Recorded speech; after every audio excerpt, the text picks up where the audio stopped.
वाराणसी में शारदीय नवरात्र का दूसरा दिन और काशी की पावन धरती मां ब्रह्मचारिणी की भक्ति में डूब चुकी है। गंगा के किनारे बालाजी घाट पर स्थित मां ब्रह्मचारिणी का प्राचीन मंदिर आज श्रद्धालुओं से खचाखच भरा हुआ है। सैकड़ों वर्ष पुराना ये मंदिर आज भी आस्था का केंद्र बना हुआ है, जहां नवरात्र के दूसरे दिन लाखों की संख्या में भक्त मां के दर्शन के लिए उमड़ रहे हैं। मां ब्रह्मचारिणी ब्रह्मा जी की पुत्री हैं। ब्रह्म यानी कि तपस्या और चारिणी यानी कि आचरण करने वाली माँ का ये रूप तप और साधना का प्रतीक है। मान्यता है कि माँ ब्रह्मचारिणी के दर्शन और पूजन से संतान सुख की प्राप्ति होती है, धन धान्य की कमी नहीं रहती है और यश कीर्ति की प्राप्ति होती है। नवरात्र के इस विशेष दिन पर मंदिर को फूलों से सजाया गया है और मंत्रोच्चार के बीच भक्तों का उत्साह देखने को मिल रहा है। अश्विन नवरात्र में द्वितीया तिथि को ब्रह्मचारिणी दुर्गा देवी का दर्शन होता है।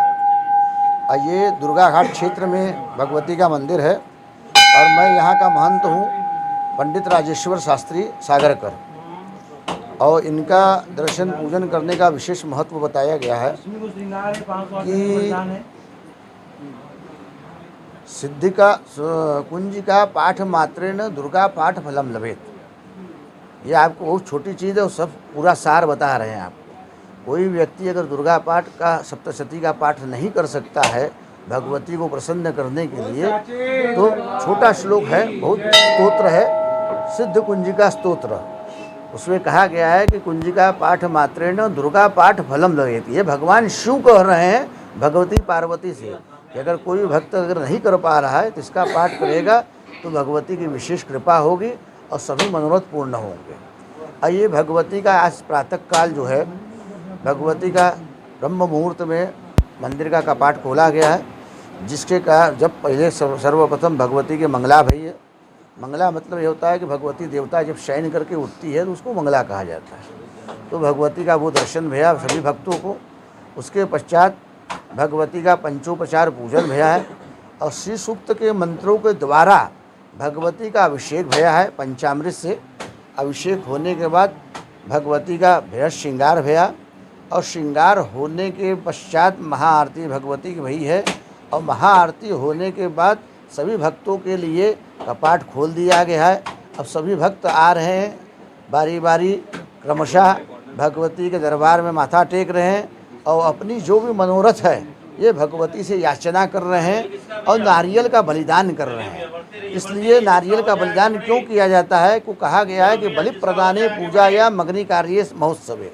अगर भगवती को आपने सभी पूजन अर्चन किया और नारियल का बलिदान अगर अर्पण नहीं किया तो सभी पूजा अधूरी हो जाती है।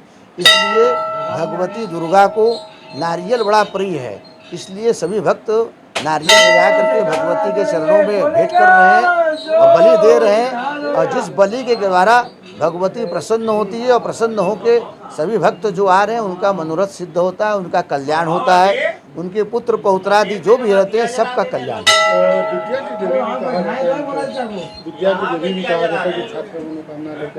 हाँ, ऐसा है। क्या कहा आपने?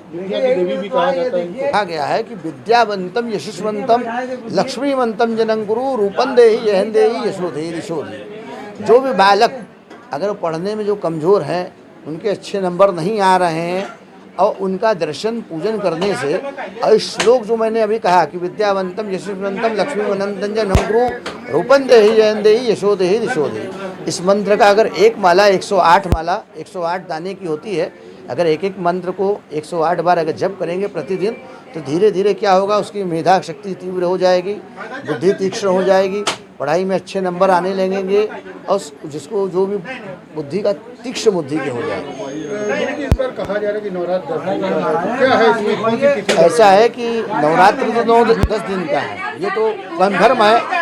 और नवरात्र 10 दिन का है। ये तृतीया तिथि जो है, चित्रघंटा का दर्शन जो है 2 दिन है, तो तृतीया दर्शन 2 दिन है। चतुर्थी का दर्शन का कोई विधान नहीं। गणेश आपा पंचांग है, आप उसमें देखिए तृतीया 2 बताई गई है।